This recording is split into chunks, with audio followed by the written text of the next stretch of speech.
Welcome to the Confessions Podcast. I'm Cindy Wagman. And I'm Jess Campbell. We're two former in-house nonprofit pros turned coaches and consultants to purpose-driven organizations.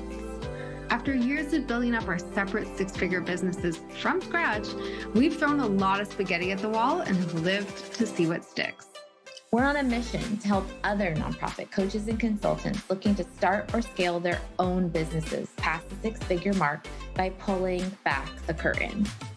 Whether you're still working inside a nonprofit and thinking of one day going out on your own, or you've been running your consulting business for years, you understand that working with nonprofits is just different. We're giving you access to the business leaders who serve nonprofits as their clients. You know, the people who truly get it. No more gatekeeping, no more secrets. This podcast is going to give you an inside look at what running a successful nonprofit coaching and consulting business looks like. Basically, we're asking people how much money they make, how they get paid, and what has and hasn't worked in their businesses. Listen in as these leaders share their insights, their numbers, and the good, the bad, and the ugly when it comes to building a nonprofit coaching or consulting business. We're going to empower you to make the power moves that give you the income and freedom you set out to create from day one. You ready? Let's go.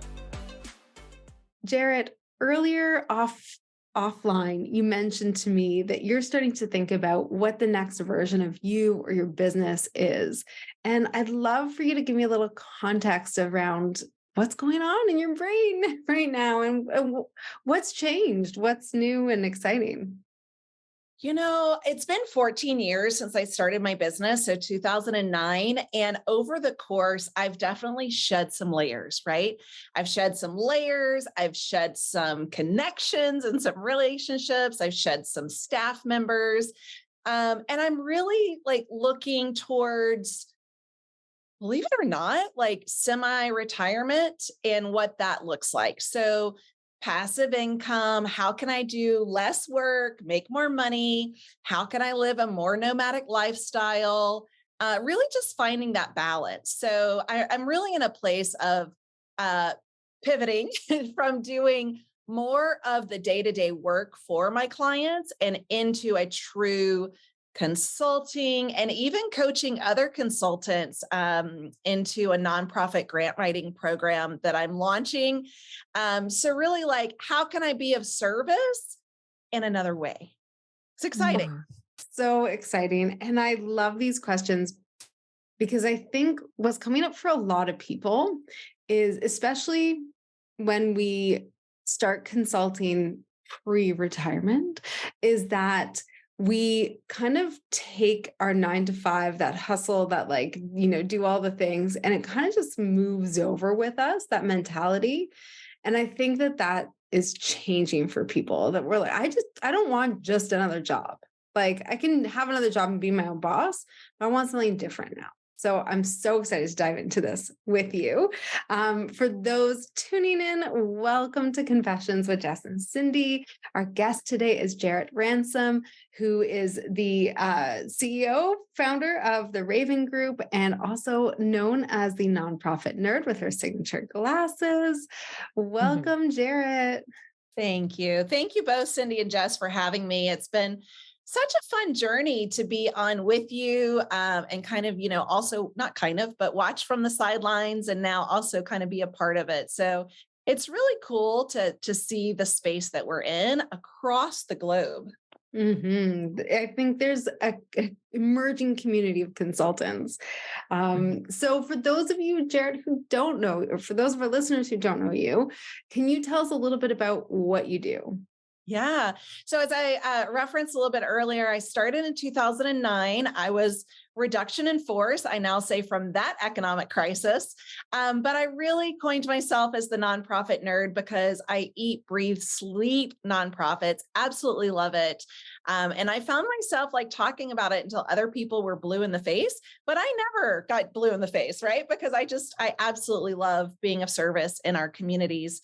And so, as I also mentioned, kind of shed some different responsibilities.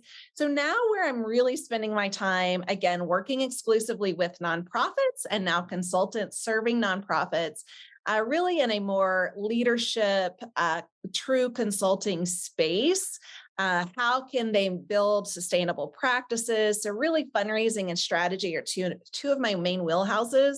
Extrovert and thespian by nature. So I also do a lot of MC and hosting. I love public speaking, love asking for money from the podium. So yeah, there's a couple of ways that I work with organizations and individuals.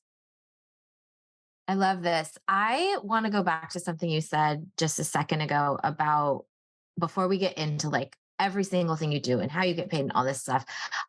I'm curious, you've been doing this 14 years. And so in many ways, you're like one of the OG nonprofit consultants, right?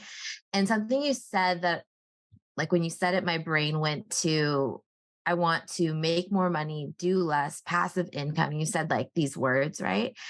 And I wonder how much of that has to do with the speed of which we've all been working and going over the last 3 years.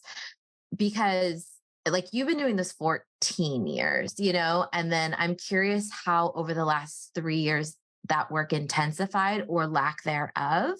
And like why now is the time that you're curious about the new evolution versus like 7 years ago or 10 years ago, like what was it maybe, that sparked that evolution. And then we can get into all the ways you get paid and everything. I'm just really curious about that.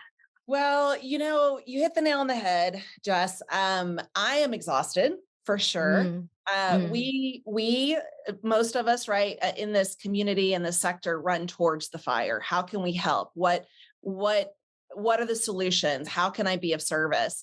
And I have run towards many a fires, a lot of simultaneous fires in the last 4 years, right? Definitely during the pandemic. So a lot of my clients, as I was serving as their professional interim leader, be it a CEO, a COO, or CDO, like they were in the basic need community, right? Providing food, clothing, housing to individuals in very vulnerable populations. So my candle has been burning at both ends for a really long time. I don't subscribe to the hustle and grind mentality, but I have been doing it, right? Like guilty as charged. And yeah, I'm exhausted. Spiritually, I'm exhausted. Physically, I'm exhausted. Mentally. And so it's like, how can I do things a little different? Because I need a reprieve. Like I have to take care of myself. Yeah. Okay, so now let's back up. So what is it over, the last several years that your offer suite looks like? How do you get paid? How do you work with clients? And I'm really curious to find out which of those kind of buckets seem to be either sucking a majority of your time and really wearing you down. Is there an area that you find yourself doing a lot, but maybe you don't feel that your compensation matches? Like, tell us all the things. All the things. I'm all for all the things. Pride myself on being, authentic and transparent. So confessions is right up my alley. Okay, so I really started as a contract grant writer in 2009. And as I alluded to, launching another program, going back to my roots. So I won't be teaching people how to write grants. I'll be teaching them how to start, build, and scale a nonprofit grant writing business that works for them, similarly to how I started. So I do, keynote speeches, I do workshops, all of that. But really where the grind and hustle is hitting me hard is in that interim work, right? Like literally stepping in that temporary leader, because it is a responsibility day in and day out, much like a full-time job, job, right? Which I don't really resonate with jobs. That's not my jam. And so that is where it's become a heavy lift, and I want to pivot from. Simultaneously, right? And feel free to jump in and ask me any other qualifying questions. I've increased my prices, right? And so really looking at that value of self, that value of expertise and knowledge, and perhaps I've been charging too little over the years. And so, I mean, even my strategic planning, right? Like I doubled it. I doubled it. And without any questions, I actually, good confession, had a client come back and said, hey, we've been a client for years, for the past 2-3 years. Can we still honor your previous pricing? And I said, hey, I get it. I really appreciate and respect your question. I no longer, can serve at that rate. And I understand if you need to find another consultant. Wouldn't you know, they came back and said, nope, you're the best. We still want to hire you. So again, just standing in my values, standing in my worth. And but yeah, that's the road I'm on right now. And that's scary. That's really scary to do. Yeah, it can be. And it's empowering. I love that. 100%. Yeah. Okay. There's so many things we can talk about here. But I mean, the pricing piece just comes up over and over and over again for people. And so, yes, probably you were charging too little. Most people do. And we can talk about the process of like changing your pricing, but I want to know how you came to terms with raising your price. And I know, and in the context of the broader conversation, I think one of the things we are trained to feel bad about is like wanting to make good money and have a quality lifestyle, right? Like we've taught you, I know you have a second home where you spend most of the summer. And like, I just got back from a 3-week European vacation. These are things that we've been kind of trained in our sector not to look down on, and not to covet and want.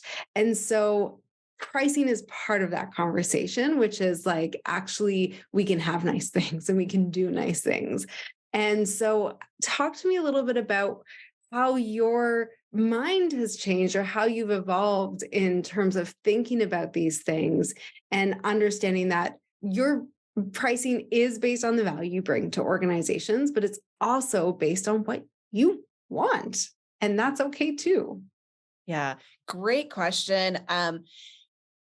It's not an overnight process, right? It's been a long time coming, a lot of work. And I would not be lying if I said also some therapy involved, right? Some like mindset shifting. But I do believe in prosperity consciousness. And, I also pride myself on like booting to the curb the scarcity mindset, because we tend to perpetuate in our sector, right? That less is more. Look at what we did with such a little budget. And it's like, screw that. Like it is time for that to go to the curb. So, when I started my business, I was on food stamps, and I share that openly, right? Because I literally was standing in line of what became my clients later to get a food box, right? Like, so I did not come from, wealth in my family, very humble kind of, family background. Both of my parents actually are entrepreneurs.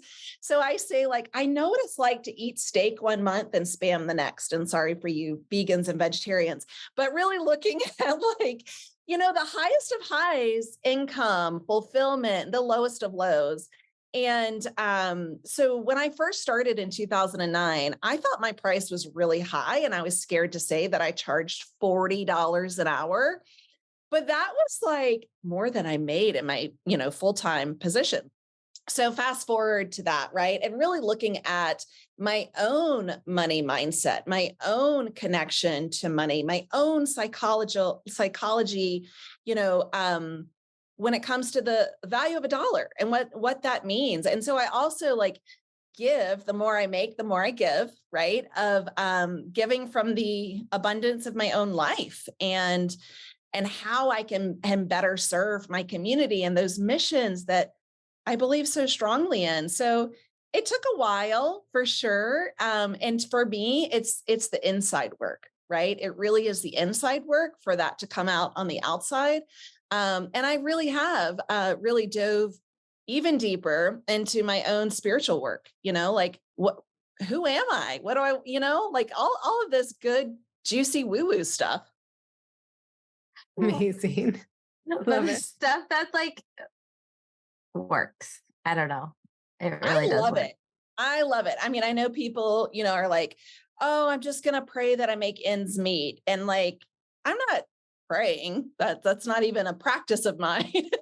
But, really looking at just an abundance mindset, Mhm. prosperity, gratitude. We talk often in fundraising, right? Have that attitude of gratitude. And it works, like Mhm.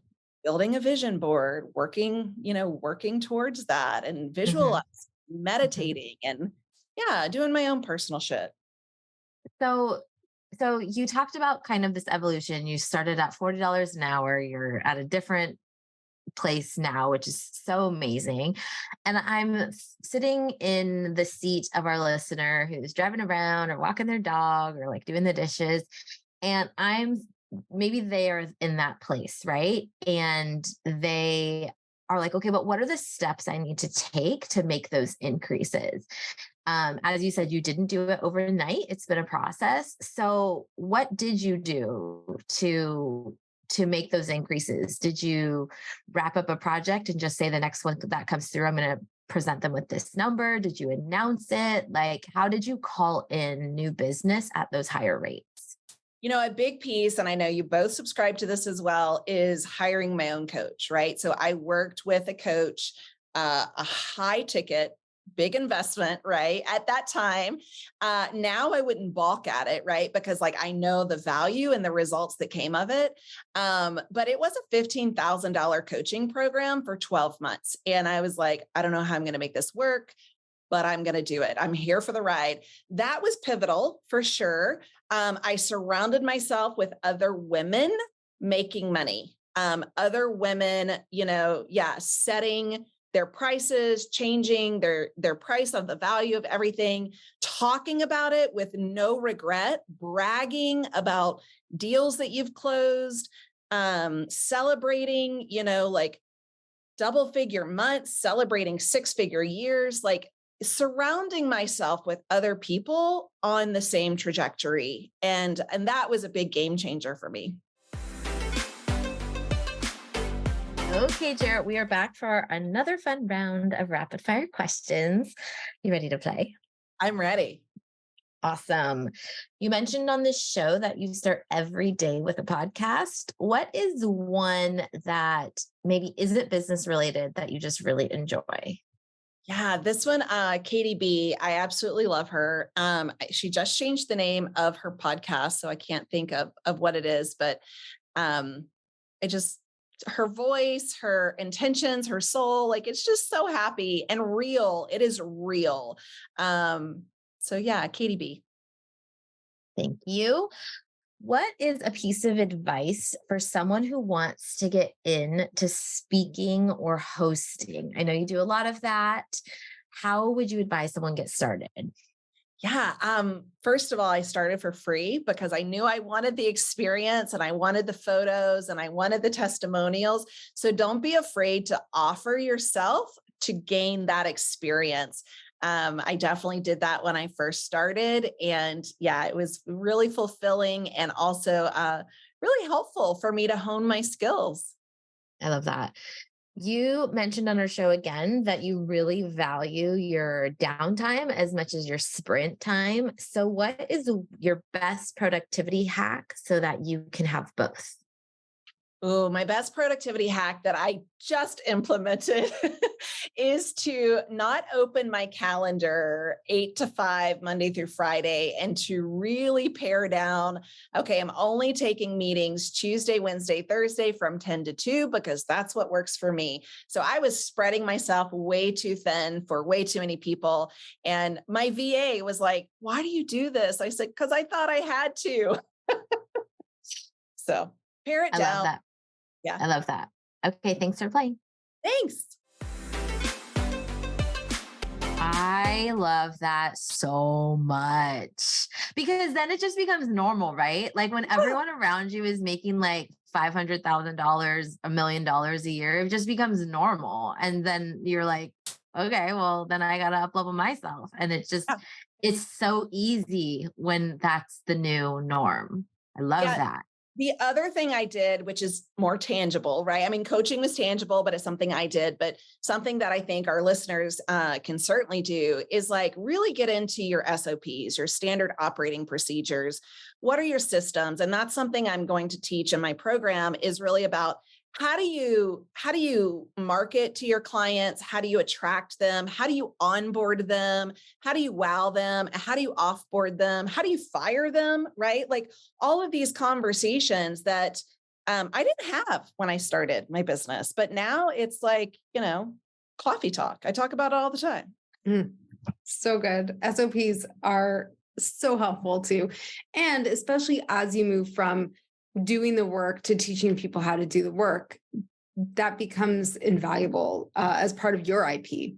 Okay, I want to talk a little bit about, we've talked about investments in yourself and in your business and growth, but as you think about the next stage, where are you turning to for thought partners, learning and investing in yourself to get you to that next level? Because this is a little different than just the money mindset of the SOPs, right? Like this is another big shift. Yeah, it is another big shift. And I also look for mentors that and it's not a professional mentor relationship, but I'm just kind of, a voyeur of their success is other women in particular that I admire in other sectors. Like what are they doing? How is it working? And again, like I'm a for-profit, business and I file as an S corp, but I'm serving the nonprofit community, typically the 501c3s, some C6s. And then also because my own story of like literally food stamps to new tax strategies, I want to teach and empower, in particular, other women how to lead and live a life that resonates with them, right? Like for me, I call it my all access past alive. Like, what is that you want? So for me, it really is like, who are these mentors? Who's doing it? How do I up level every year? How do I up level? And sometimes that doesn't mean doing more work. It means doing less. Yeah. doing less. Okay, I want to ask specifics. Like, who do you like? This is more just like who do you crush on online? Like, who are those people in the space that you love to follow? Because I'm sure we can just like gush about. Oh, I know. Okay, so Jenna Kutcher is a big one, right? And then Amy Porterfield. Those two women who rock. I think they rock. And then there's one that I listened to her podcast, and her name's Katie B. And it's more of a spiritual side. And she's in Canada. And so she's more about like the prosperity, the abundance, the spiritual, whereas Amy and Jenna are more business. Yeah. In the business, making the money. So it's really kind of that balance, that yin and the yang for me. So those are the three. And I start every day with a podcast, right? And it's typically not a nonprofit podcast. I love that. Right. Yeah. Because like running our business isn't how you would run a nonprofit. Yeah. No. Okay. Then follow-up question is making time for this, right? Because reinventing yourself and making all these shifts and moves in your business means you have to spend the time doing things and building and writing and all of, updating all of the things. So, I mean, I feel like increasing your prices is the first step so that you buy yourself a little bit more time. But what else have you done, or what have you found is helping or works for you to be able to work on your business, especially during times of transition? Yeah, a big one for me was letting go of the task, the projects that needed to get done or I wanted to get done, and they weren't in my zone of genius, right? So I hired a VA firm, virtual assistant firm. They have been amazing to work with. They do the stuff that simply I don't want to do. I don't know how to do, right? I don't really want to take the time tinkering around to do it. And then the other thing is I'm really good at sprints. And what I mean by that is like, I will work really freaking hard for a bit. And then I just like go disappear, right? It could be a week, it could be 4 days. Even this Friday, I scheduled like, a 4-hour massage and facial. And so it's during a weekday, but it's like, that's, as the CEO, that's what I get to do. I know I also work nights and weekends, so it's not like your typical punch in, punch out. But I have to make the time. And for me, making the time also means downtime. Like I have to schedule downtime. Back to my spiritual practices, right? Like I've really been into breath work and yoga and meditation and doing a lot of that lately, which really like reconnects me with my body, reconnects me with, just a lot of things for me to be able to sprint again, right? So I'm a sprinter. I'm definitely not a long distance runner. I'm like, I could sprint and then I got to take a break. I'm like that too. So I totally get it. Yeah. I want to switch directions a bit and hear from you how maybe it's even changed. Maybe it's not how you started, but from 14 years ago to today, how do you call in business? How are you marketing yourself? How are you putting yourself out there and getting yourself visible? I see so many consultants with the best of intentions all the time, but like you can't know about what you don't see, And so I'm just curious if you work mostly on like a referral basis, or as you evolve your business to these new offerings, you have a different strategy. I'd love to just hear your process. I've been so lucky to really have such a fantastic referral network, and not in like a formal referral network sense. Word of mouth has been big. I live in, Metro Phoenix community. And so we're a really big city, obviously. Cindy, you mentioned I get to spend my summers away and much higher elevation and cooler temps. And so that's really nice. But I would say the majority of my clients, come from word of mouth. I have several repeat clients that come back year over year, and I'm so grateful for them. And then with the online presence and brand recognition that I've grown over, I would say definitely the last 5 years, right? Like getting a lot more national clients. And so for me, LinkedIn is still my number one platform. I play on Instagram, to share a little bit more personal about me, but LinkedIn has always been, my main marketing funnel, I would say, because I find that when someone is civically engaged and they serve on a board, typically they're serving on multiple boards, right? So then I've just like exponentially increased my advertising, right? So if I'm talking to one person and they sit on 3 boards, it just tripled my results, right? So really looking at that. So LinkedIn is my biggest platform, I would say, on social. But then again, word of mouth and people that come back, repeat offenders. I love them. I know you also have a daily show that you Oh, do, that thing. which is bananas. So have you found that to be fruitful as like a marketing strategy? I would say, as we talk about, Cindy mentioned like our community really coming together in a cohesive manner. I mean, we look at where the 3 of us reside, right? Where we live, where we play in different parts. It's definitely helped me expand my connection. So yes, the nonprofit show, it's a daily live broadcast. We started in March of 2020. This year we'll reach 900, maybe even 1,000 episodes, which is bananas. And so really like the connections, the power of connections, the power of relationships that have been made there. The 2 of you, right? Like we connected originally, I want to say maybe online, but then to there. But really what I think just comes to head on all of this is consistency, right? Like that has been a consistent platform, a consistent strategy. I consistently show up. I consistently, thank our partners and our guests. So that's the big thing, is sticking with something. I just want to I just had this conversation yesterday as well, because sometimes, not sometimes, all the time, I think we put ourselves out there, we do these things, we show up consistently, and it takes time to start to actually get to be known for that thing. And what I'm seeing a lot of consultants do is they're like, well, I've been trying this for a few months. I'm like, great. You just started to scratch the surface.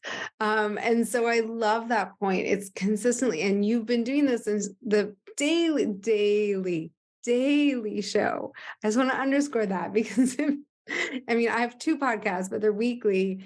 You have a daily show. That means you are recording every day and it's live, right? It's like a radio show, but online. So we're in 2023. So that's 3 years and counting. That is consistency. And I'm so curious if you could talk a little bit about the reputational changes that has allowed, or like not necessarily changes, but like how that's reinforced your reputation. Because I think people often think of marketing as like linear, right? Cause and effect. I'm going to put out the show and all of a sudden people are going to start booking my time and hiring me for things. But I feel like it's more like you build a reputation, you get known, and then, oh, someone refers you or something like that. So talk a little bit about what you found this daily, just like your insights in terms of how it's affected your business, maybe directly or indirectly. Yeah. And the other thing too is, I referenced 2009 is when I started my business, right? So there's a lot of stuff on social media where they're like, overnight, you became, not me, but overnight people, right? Become celebrities, they become famous, they become millionaires, they become successful. And it's like, that was a decade plus in the making, right? Like it's not an overnight thing. And so even the two that I mentioned, Amy Porterfield and Jenna Kutcher, like they talk about that, right? Where it's like, this isn't an overnight thing. So consistency, absolutely. I also pride myself on being a disruptor. So like, how can we talk about things differently that aren't or haven't been talked about in the sector? That's not what I was comfortable with when I started my business 14 years ago. Like, again, born in Georgia, raised in South Carolina, like conservative roots, pearl necklaces, right? Where it was like, oh, no, you just need to like, don't rock the boat. And I'm like, I'm rocking the fucking boat, right? Like, where's the boat? I want to rock it. And so really like stepping out and into myself over the last 14 years, like publicly speaking about what I believe in, even politically, right? Like I would not have done that 12 years ago. But now I'm like, here's my flag and it's in the sand. So really looking at, okay, how am I showing up every day? How am I showing up every week, whether it's on the show, social media, other connections, right?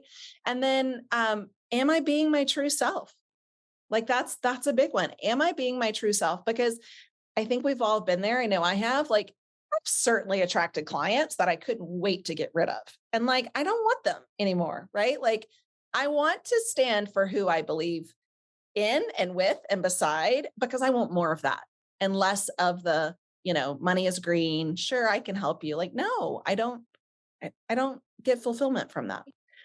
So one of the things, Jarrett, I think that you do really well, there's a couple consultants that I think do this excellently, and that is tell people that you're available for work.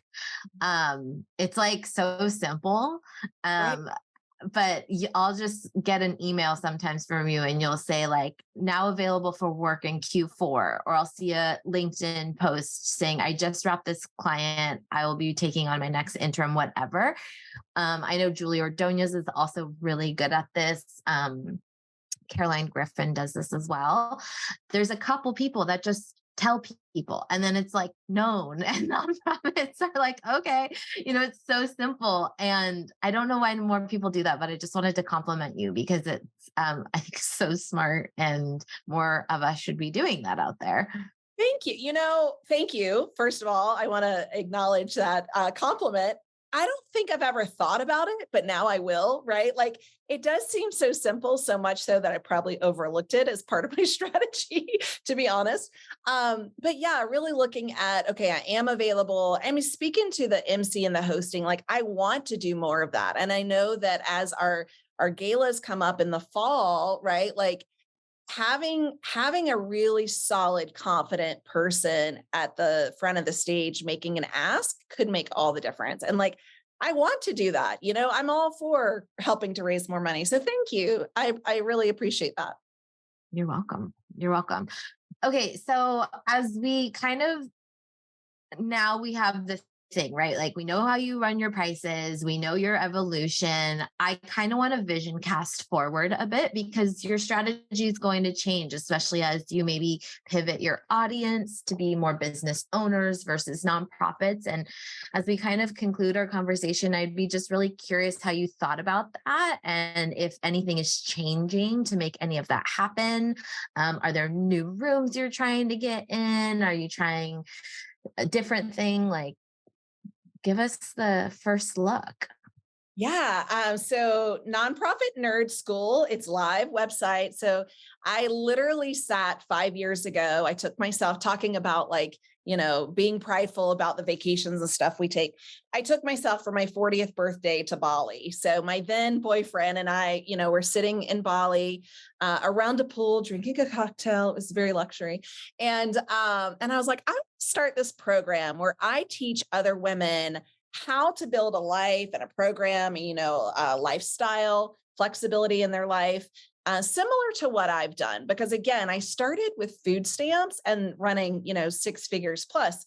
So really looking at like, okay, how do I do this? It took me 5 years. So here we are 5 years later. I just celebrated my 45th, not on Bali. and really like, okay, I'm ready. Like, I don't know what held me up except for I think I do. I think what held me up was I kept taking the other jobs, the other contracts, the other clients, right? That needed me. And I was like, I can help. I want to help. And I didn't take the time to focus on this program. I didn't take the time that I needed to really establish this program. So I will be shedding some of, that interim work and probably all of the interim work because it is so time intensive. I enjoy it, but it's really time intensive. And then doing more of the, what I call little affairs with my clients. So these are the shorter projects where it's like 3 to 6 months and then I'm out because the long-term commitment, the marriage, like it's not for me. And so really shifting from the longer projects to the shorter projects. I also, right now have an influx of cash in my bank account. And so I do have some time and flexibility to not take clients and really focus on this program. So I'm looking at some affiliate marketing, shocking, the two of you are on that list. And then also, really looking at how can I be of service to, back to my roots. Like I started as a grant writer. How can I teach other women to do this? So some of the rooms I will be entering, just for your question, is like more grant professionals, right? Like who are the grant writers? Who are the individuals that are already trained to write grants and they think, okay, this $50,000, $60,000, $70,000 job is not suiting me anymore, right? Like I can't pay my mortgage. Hey, I've got it for you because I can, I want to teach you and give you all of my own juicy gossip. I'm like, here's how you do it. So I'll be entering more grant conversations. I love that. Perfect And also, yeah, just again, just to bring more attention to what you said about saying no. Like you have to be prepared to let something go to build what's next. And that's Right. scary, Yeah. right? Like It's that totally is scary. I know, but that is what evolution looks like. So yeah. All right. We are running out of time, but I want to make sure we ask you for a confession. Share with us something maybe no one else knows about running your business or that you've been afraid to articulate before. For me, it's the systems. Like I know exactly how I want it to work when it comes to drip marketing or sequence emails and things like that. I don't know how to do it, right? Like I don't. And Jess, actually, I think you were such a wonderful friend and colleague when I was helping and speaking for one of your conferences. And you asked for this MailChimp thing. And I was like, I don't know how to do it. Here's my MailChimp login. Here's my password. Like, have at it. Because those are the things like I really am not a rock star at, and I don't want to be. I want to work with other people, hence my VA team right now that's setting all of this up for me in the back end. So those systems, like I can map it out, but don't ask me to implement it, because that's the piece that I'm like, I don't know how this works. So there's other people to do that. So that's where I have to call in, like phone a friend. I love that. And we all need friends We like that, all right? need that. Yes. Yeah. Jarrett, thank you so much for being part of this conversation and for being so open with your work and experience. If our listeners want to connect and be part of your wonderful world, how do you recommend they do that? I'm going to say LinkedIn, but social's always changing. But yeah, LinkedIn, I'm probably one of the only, if not the only Jarrett Ransom female on there. And then, yeah, my company, the Raven Group, THERAYVAN group.com. Raven sounds like a bird, but it's spelled differently because it's my middle name. Oh, I never knew that. That's so lovely. Well, thank you so much for Thank you, Jarrett. being part of the You both. podcast.